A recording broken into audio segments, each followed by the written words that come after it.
Well, good morning. My name is George LeMieux. I have the privilege of being the chairman of the board of the Gunster Law Firm, and you're here on Gunster's View from the Top with our special guest, Mike Jackson, the CEO and executive chairman of AutoNation. Welcome, Mike. Senator, good morning. How are you today?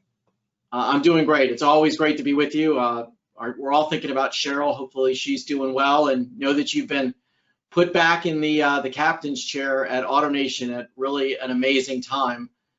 Tell us how things are going. Tell us about what's going on in the automotive industry as we try to get back to normal.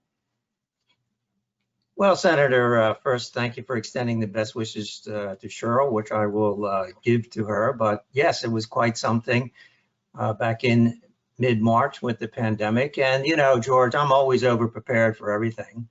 But I have to admit, in all my Boy Scout planning, I never had shelter in place in America. Absolutely unimaginable. I didn't think Americans would do it, and nor did I think the government would ever ask them to do it, but they did. And it had a horrific economic impact, probably unprecedented in the history of mankind. For our little world, our business was cut in half in a matter of days. Now, we were deemed essential in every market that we operate in, including the great state of California. And if you think about it, George, our customer care and service work, I mean, doctors, nurses, firemen, policemen, they had difficulties with their car, and they still needed to get to their essential work. And so it was a very inspiring moment that our associates across the country came to work under those circumstances, and it was really their finest hour. Crucial was that we make it a safe environment for our employees and for our customers. We realized that early on, put in protocols very quickly that included, of course, social distancing. And I think most importantly, we require every associate to wear a mask, and we give them a new one every day. So I'm happy to say today that the automotive recovery is indeed underway. The worst is behind us, and that's really quite something. America is coming back to life. The two things we hear from customers every day at this point, it actually started late April, beginning of May. They've had it with shelter in place. They didn't really understand what it was when they started. I thought, oh, okay, I can do this. About week 4, 5, 6, they hit the wall. They said, okay, we've done what we were asked. The healthcare system's not overwhelmed. I'm resuming my life responsibly. I'm not going to, mostly responsibly. There's a few exceptions to the rule, but I have to go. I have to get on with my life. And the other thing they hear, though, and I think this is a big change, is that they want personal space in mobility. This whole concept of shared transportation, shared mobility has been pushed out. They're coming in. We have customers every day say, I don't own a car, I haven't had a car, but you know what? Under these circumstances, I really like to control my environment, and they're looking for that safety. And they want to do business digitally. They want to do as much as they can from the comfort of their home or their office. That's an inflection point that I don't think there's any going back.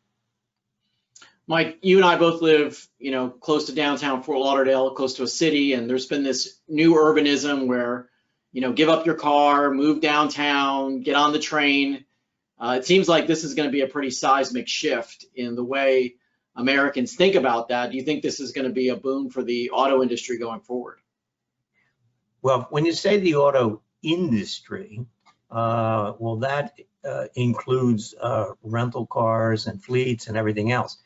I think they have a longer journey back. So when you say the industry, for auto retail, where you're dealing with individual consumers, I think it's a seismic shift where this whole concept of acceptance of shared mobility and sharing everything has been pushed out 5 to 10 years. I'll also tell you that the amount of capital that's available to go into those concepts has also been pushed out. all capital investment was curtailed dramatically, and now there has to be a new decision where to put capital, and it's going to go to efforts that can produce a return in a reasonable amount of time, whereas the whole shared mobility and autonomous car was, I'm not saying a field of dreams as far as a business case, but it was very much over the horizon. And I don't think the big players can still do something, but I think everybody else has pushed it out. You mentioned that your business has been recovering, auto retail has been recovering. How has it been recovering? Are you seeing a difference between what brands people are coming back to? Is it more in the mid-price brands? Is it in the higher price brands, or is it across the board? It's, Senator, very interesting. So pickup trucks held the strongest and came back the quickest and are in the shortest supply as of this moment. And you might not think that in the midst of this pandemic. And Texas has been the most resilient and strongest state, despite the fact they were also dealing with the oil situation. And as of today, we're a very short supply of pickup trucks. Now the factories are resuming production, but it's quite a challenge. I think for the first time in history, maybe since the Second World War, every auto plant in the world closed for anywhere from 4 weeks to 10 weeks. The whole supply chain closed, and restarting it with social distancing. And every time you have a hotspot, you have to shut down, is really quite complicated and cumbersome. Also, I think the whole global supply chain is being rethought. Can you really move parts all over the world when final assembly is maybe in Tuscaloosa, Alabama, but parts are coming from China? Can you really depend on that in the future? Now that'll take years to come to a new conclusion, but it is being rethought. But in principle, George, the auto industry, the worst is over. It's recovering. I give the government high marks overall for their performance through this crisis. Both the Treasury and the Federal Reserve did an outstanding job. The financial system did not break, and everybody knows the Treasury and the Federal Reserve is going to do whatever it takes to support an economic recovery. That's different than 08 and 09, meaning the recovery in most industries will come back faster than it took in 08 and 09, particularly automotive, as we finance everything we sell.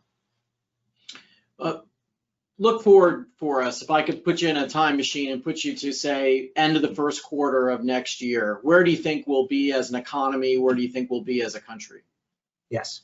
So if I look at the rest of 2020, I think we still have some twists and turns and some bumps in the road that will be unanticipated and some hot spots. I know, by the way, George, we have a presidential election, and I think it's going to be quite something. And there's been economic hesitation around big decisions around presidential elections. So 2020 has still got a ways to go. I'm actually quite optimistic about next year, 21.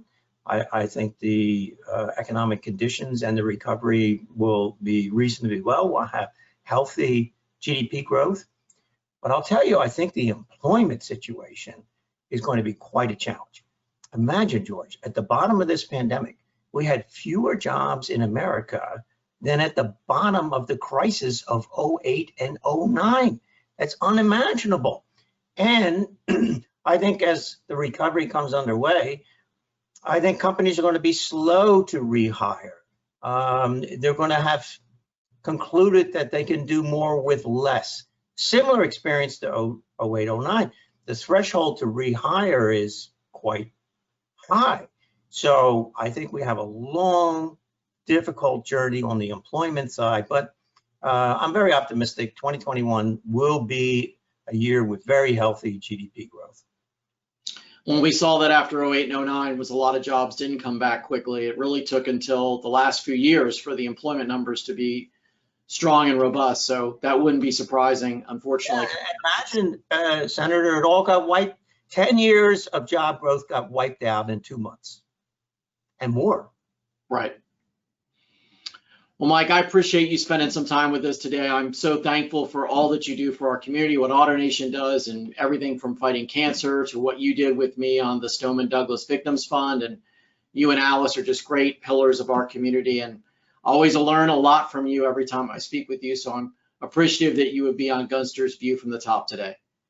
Senator, my pleasure to be invited. You know, you are an icon to me. We have a lot of history together. You have given great service to our country, which I'm most grateful for, and it's a pleasure to join you this morning. Thanks so much, Mike. We'll see you soon. All right, ciao.